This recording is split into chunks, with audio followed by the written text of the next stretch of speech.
অনেক সময় আমাদের মনেই ভাবনা আসে যে আমাদের নিরীহ স্বভাবের সুযোগ নিয়ে এই সংসারের মানুষ শুধু আমাদের দুঃখই দেয়। কতবার এমন মনে হয় যে আমরা সবাইকে সাহায্য করার জন্য এগিয়ে যাই আর সকলে আমাদেরই দোষ দেয়। অনেক সময় এমন মনে হয় যে আমরা শুধুই সৎকর্ম করি, সকলের ভালো চাই, কিন্তু সকলে আমাদেরই বিষয়ে খারাপ কথা বলতে থাকে।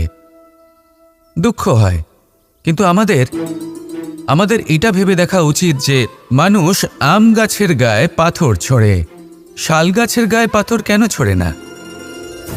কারণ এই আম গাছে পাওয়া যায় মিষ্টি এবং সুস্বাদু ফল। অন্যদিকে শাল গাছ থেকে আমরা কি পাই? শুধুই কাঠ। তাই যদি আপনাকে কেউ কথা শোনায়, আপনাকে কোনো কিছুতে বাধ্য করার চেষ্টা করে, আপনার বিষয়ে অনুচিত কথা বলে, তাহলে নিশ্চয়ই আপনার মধ্যে এমন বিশেষ কিছু আছে যা তাদের মধ্যে নেই। নিজের মধ্যে আত্মবিশ্বাস বাড়িয়ে তুলুন, ধন্যাত্মক ভাব আনুন, সৎকর্ম করতে থাকুন। কোনো কটুতা এই মনে প্রবেশ করতে দেবেন না। এই মন সুপ্রসন্ন হয়ে বলবে, রাধা রাধা। খুব সুন্দর একটা কাহিনী আছে।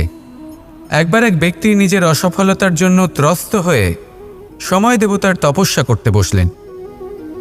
উনি তপস্যা করলেন এবং সময় দেবতা প্রসন্ন হলেন, মানুষের রূপ ধারণ করে ওনার সামনে প্রকট হলেন।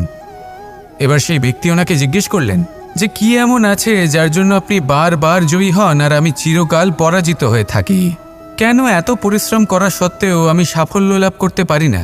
তখন সময় দেবতা উত্তর দিলেন, যে দিন হোক বা রাত, ঝড় হোক বা ভূমিকম্প, রোদ হোক বা বৃষ্টি হোক, সময়ের সূত্রপাত হোক বা প্রলয়, আমি থামি না, আমি চলতেই থাকি। আর সেই জন্য যিনি থেমে যান তিনি পরাজিত হন আর আমি জয়ী হই। এটাই আমাদের শিখতে হবে। জীবনে সবসময় চলতে থাকুন, কখনো থামবেন না। হ্যাঁ, কিছুক্ষণের জন্য বিরতি নিতে পারেন, বিশ্রাম করার জন্য, নিজেকে আরও সশক্ত করে তোলার জন্য, কিন্তু থেমে যাবেন না। নিরন্তর কর্ম করতে থাকুন, পরিশ্রম করতে থাকুন, তবেই এই সংসার আপনাকে মনে রাখবে। আসুন আমার সাথে ভালোবেসে বলুন, রাধা রাধা। আমাদের মধ্যে এমন অনেক মানুষ আছেন যারা বই পড়তে পছন্দ করেন। অনেক মানুষ আছেন যারা ভিন্ন ভিন্ন রকমের কাহিনী পড়েন। এবার পড়তে পড়তে মাঝে এমন একটা অধ্যায় অবশ্যই আসে যা আমাদের হৃদয় স্পর্শ করে যায়। আমরা হৃদয় যন্ত্রণা অনুভব করি, তাও আমরা সেই কাহিনী শেষ পর্যন্ত পড়ি এবং তখন আমরা বুঝতে পারি যে সেই যন্ত্রণাময় অধ্যায়টি কেন এসেছিল, তার থেকে আমরা কি শিক্ষা পেলাম এবং আমরা অবশেষে লক্ষ্যেও পৌঁছলাম। কিন্তু যদি সেই যন্ত্রণাদায়ক অধ্যায়টিতে আপনি থেমে যান, আপনি যদি এটা ভাবেন যে আমি আর পড়তে পারবো না, তাহলে আপনি জানতেও পারবেন না যে পরবর্তীতে কি হতে চলেছে। এই মন দুঃখে ভরে উঠবে, মনে প্রশ্ন আসতেই থাকে যার উত্তর আমরা পাই না, নিজেদের লক্ষ্য বুঝতেই পারি না। এইভাবেই আমাদের জীবনেও যদি এমন কিছু হয় যা অত্যন্ত দুঃখজনক, যদি এমন কোনো কঠিন অধ্যায় আপনার জীবনে আসে, থামবেন না। তাহলে আপনার জীবনের কাহিনীর একটি যন্ত্রণাদায়ক দুঃখজনক অধ্যায় মাত্র। শেষ পর্যন্ত এই কাহিনীতে টিকে থাকুন, কর্ম করতে থাকুন। আপনি বুঝতে পেরে যাবেন যে এই কঠিন পরিস্থিতি আপনার জীবনে কেন এসেছিল। আপনি শিক্ষাও লাভ করবেন এবং লক্ষ্যও লাভ করবেন। আসুন আমার সাথে ভালোবেসে বলুন, রাধা রাধা। সমুদ্র মন্থনের সময় দুই ধরনের রত্ন লাভ করা হয়েছিল। প্রথম হলাহল, যার প্রভাব থেকে এই সমস্ত সংসারের জীবের প্রাণ বাঁচানোর জন্য মহাদেব তাকে নিজের কণ্ঠে ধারণ করে নিয়েছিলেন। আর দ্বিতীয় অমৃত, যেটা কিঞ্চিত পরিমাণ মাত্রায় পাওয়া গেছিল।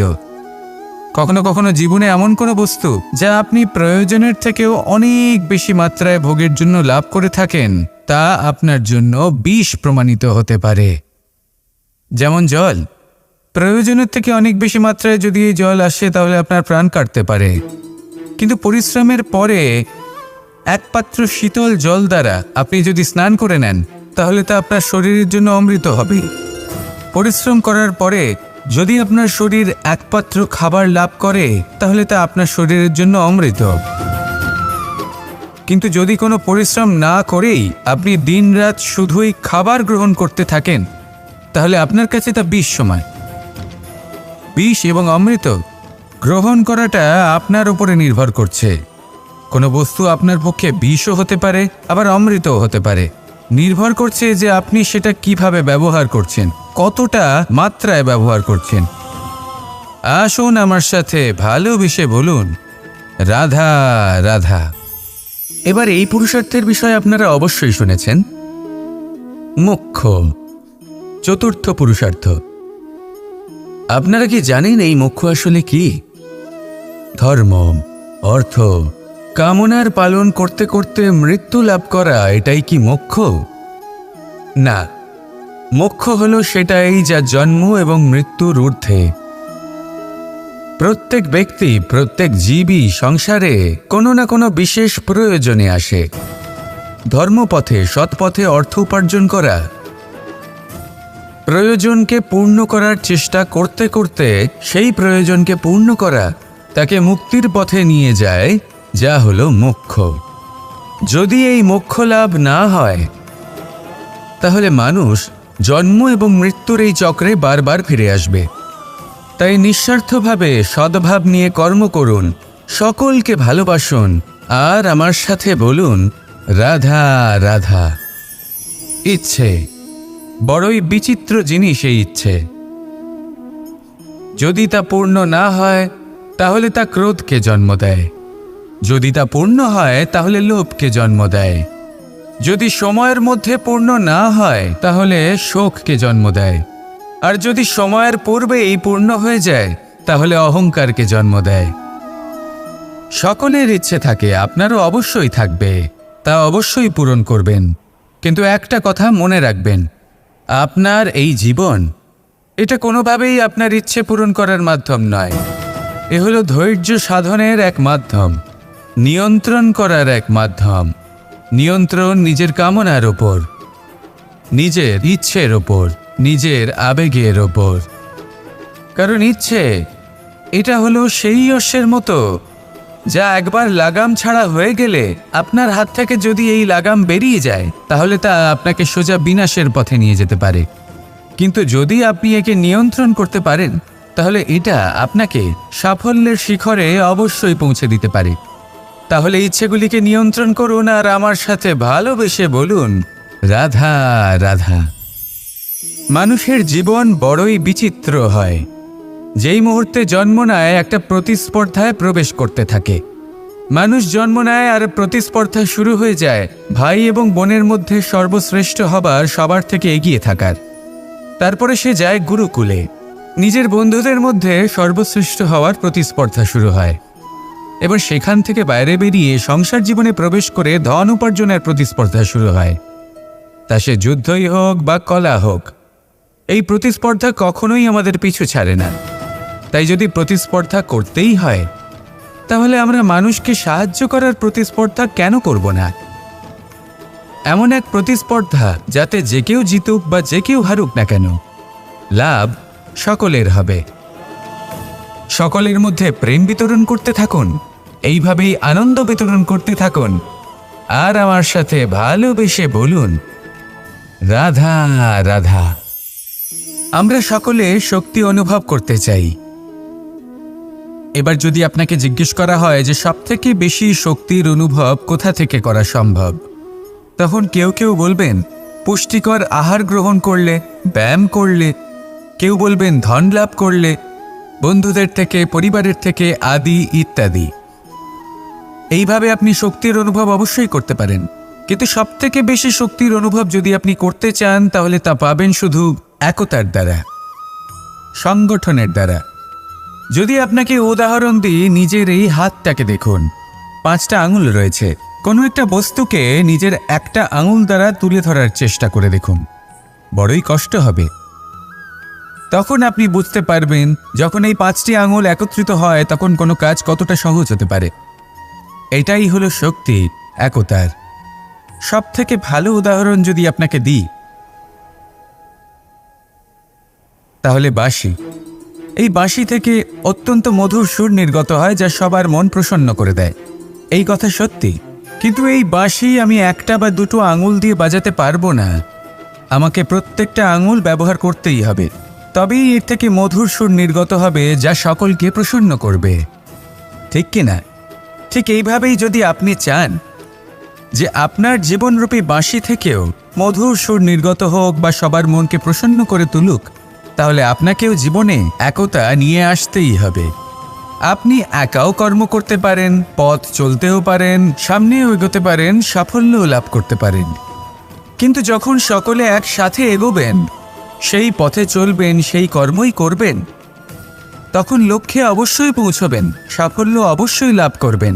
কিন্তু সেই সাফল্য এবং তার আনন্দর সংমিশ্রণটাই একটু অন্যরকম হবে। তাই জীবনে ঐক্যবদ্ধ হন, একসাথে মিলে এগোতে থাকুন, আর আমার সাথে ভালোবেসে বলুন, রাধা রাধা। জল এ হলো জীবনের আধার পঞ্চতত্ত্বের মধ্যে একটি, আর অত্যন্ত বিশেষ। এর থেকে অনেক বড় শিক্ষা পাওয়া যায়। এই জল গন্তব্যের বিষয়ে এর স্পষ্ট ধারণা আছে, ও জানে ওর লক্ষ্য কি, আর প্রয়াস করে ততদূর সে পৌঁছেও যায়। এটি পর্বত থেকে বয়ে নিচে নেমে আসে, নদীর সাথে সমাহিত হয়ে তার সাথে বয়ে চলে, চিরসবুজ বনানী গড়ে তোলে, প্রাণীদের তৃষ্ণা নিবারণ করে, সামনে এগিয়ে চলে, মানুষের সাথে মিলিত হয়। যারা একে বাঁধের মধ্যে বেঁধে রাখতে চেষ্টা করে, সে বন্দি দশাতেও থেকে যায়, মানুষের কল্যাণ করে।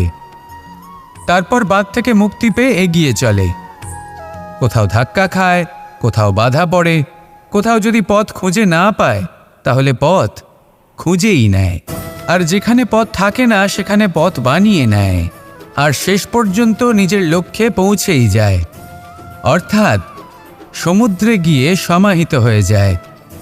আমাদেরও কিছুটা এরকমই হয়ে উঠতে হবে।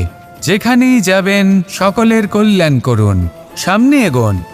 আপনি কোথাও পড়ে গেলে, ধাক্কা খেলে আঘাত লাগবেই, উত্থান পতন লেগেই থাকে। সামনে এগোতে থাকুন। কোথাও পথ না পেলে তা খুঁজে নিন, কোথাও পথ না থাকলে তা বানিয়ে নিন। নিজের গন্তব্যের কথা সবসময় মনে রাখুন। শেষ পর্যন্ত নিজের মোক্ষ লাভ আপনি অবশ্যই করবেন। আর আমার সাথে ভালোবেসে বলুন, রাধা রাধা।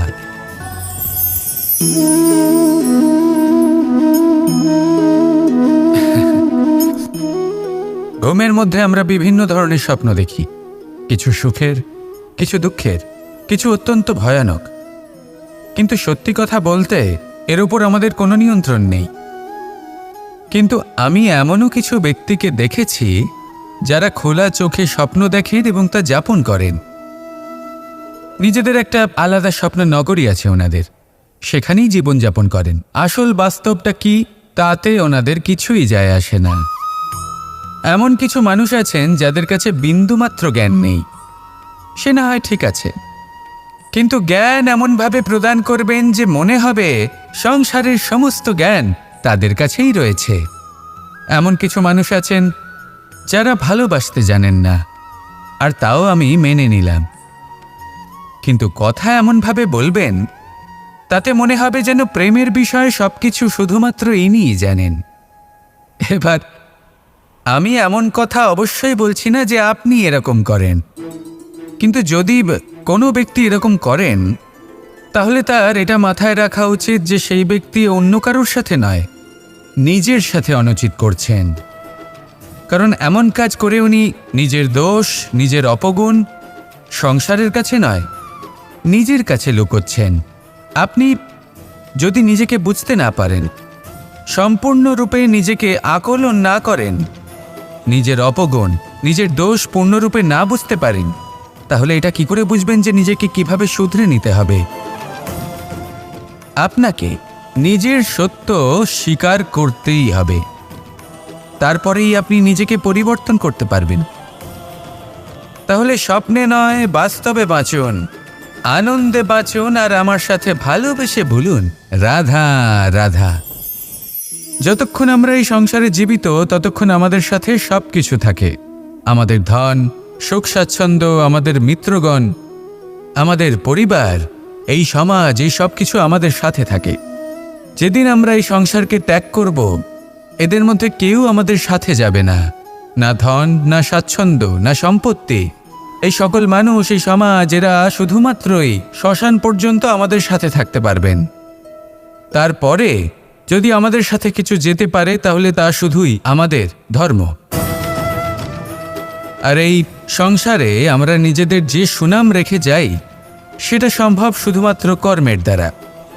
সেই জন্য সংসারে যতদিন পর্যন্ত জীবিত আছেন, যদি কিছু অর্জন করতে চান, তাহলে ধর্ম অর্জন করুন, ধর্মের বিষয়ে স্পষ্টতা অর্জন করুন এবং কর্ম অর্জন করুন।